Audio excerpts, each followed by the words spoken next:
everybody, Jay Super Awesome here, and I want to welcome you to episode 1 of my horror movie spotlight. In this episode, we'll be taking a look at horror films of the 1990s. I will be showing one for each year, starting at 1990 and moving my way all the way up to 1999. Now, one thing to keep in mind here, this is not a top 10 list. I'm just showing one horror film for each year. So, hopefully, this should be fun, so let's get into it. Up first is the 1990 remake of Night of the Living Dead. 7 strangers are trapped in an isolated farmhouse while cannibalistic zombies awaken from death by the return of a radioactive space probe, wage a relentless attack, killing and eating everyone in their path. The classic for the 90s, graphic, gruesome, and more terrifying than ever.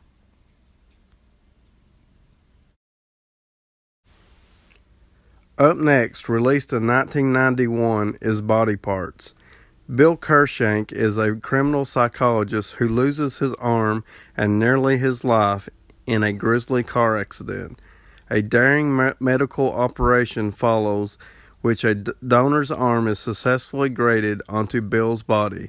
But after the operation, the arm starts to take on a violent life of its own, striking out against Bill's wife and children. Consumed by fears about his dangerous behavior, Bill is driven to learn the donor's identity, a horrifying discovery that delivers him into a world of unimaginable terror.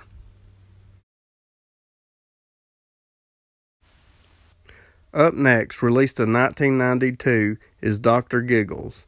Larry Drake plays the night-prowling surgical MD who takes a vengeful whack, or saw, scalpel, stomach pump, or whatever else he finds in his little black bag of medical malpractice at teens, cops, and other residents of a once pleasant town.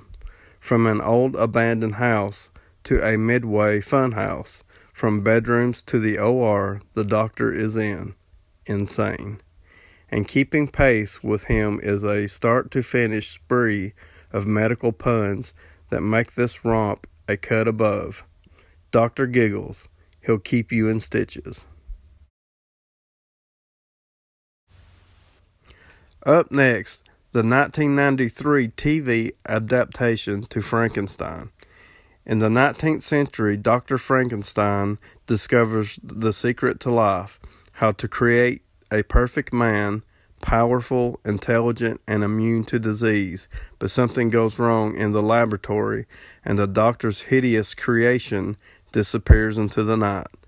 At first, Frankenstein hoped that the monster would perish in the wilderness, but now he senses that it's alive and sets out to find him.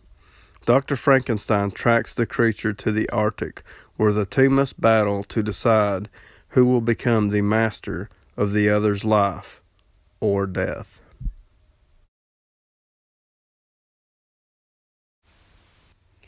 Up next, released in 1994, is Interview with a Vampire, The Vampire Chronicles. The undead are among us and livelier than ever when Tom Cruise, Brad Pitt, and a talented group of young bloods star in Interview with a Vampire, the spellbinding screen adaptation of Anne Rice's bestseller. Box office favorite Tom Cruise stylishly plays the supremely evil, charismatic vampire Lestat. Pitt is Lewis, lured by Lestat into immortality of the damned, then tormented by an unalterable fact of vampire life. To survive, he must kill. Stephen Ree, Antonio Banderas, Christian Slater, and Kirsten Dunst also star.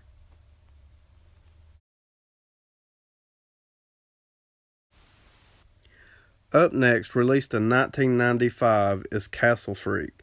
Stuart Gordon takes you on a pulse-pounding roller coaster ride in Castle Freak.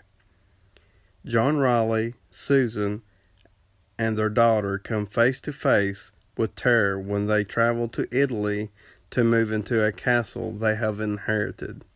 They soon discover it is haunted by a relentless, bloodthirsty creature, When mutilated bodies start turning up, John must uncover the Riley's family's dark secret to save his wife and child from the sadistic being.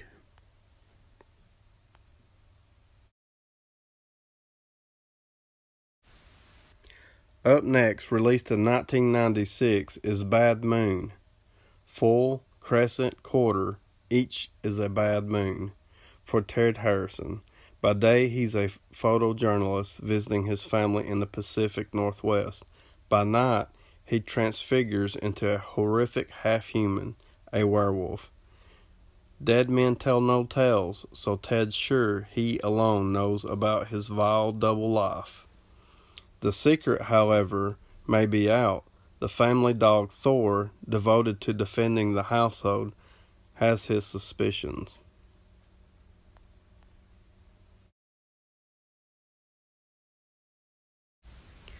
Up next, released in 1997, is Event Horizon.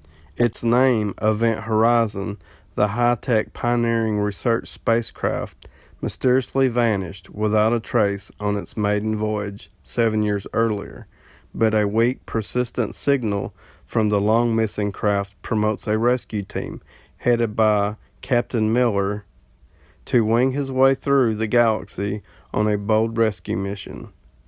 Accompanying Miller is his elite crew and his lost ship's designer. Their mission is to find and salvage the state-of-the-art spacecraft. What they uncover, instead, is state-of-the-art interstellar horror. Back to electrify and terrify is Event Horizon.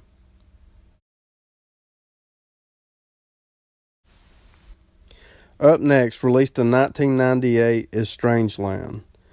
The glow of the screen illuminates his heavily pierced, tattooed, stained face, and his fingers dance nimbly across the keyboard, searching, hunting. His computer handle is Captain Howdy, and he surfs the local chat rooms for young female prey, girls like Genevieve and Tiana, who mysteriously vanish after an online conversation with the cunning cyber predator. Detective Mike Gage has a personal stake in the case. Genevieve is his daughter. When Tiana's corpse, tortured, pierced, and scarred, is discovered in the river, Gage realizes that time is running out for Genevieve.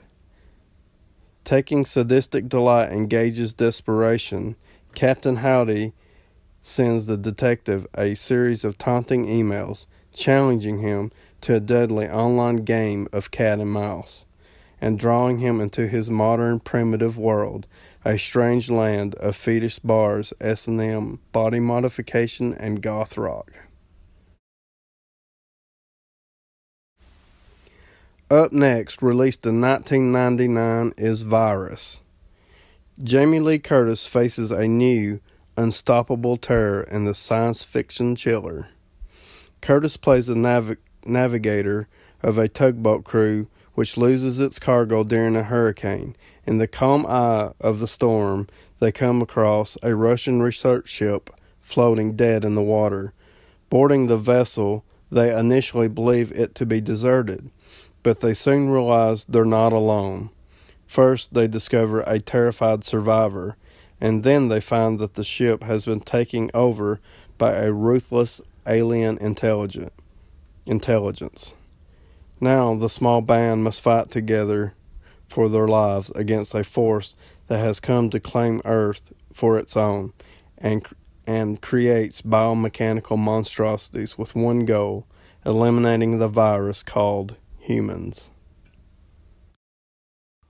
So there you have it, a brief look at the horror films of the 1990s.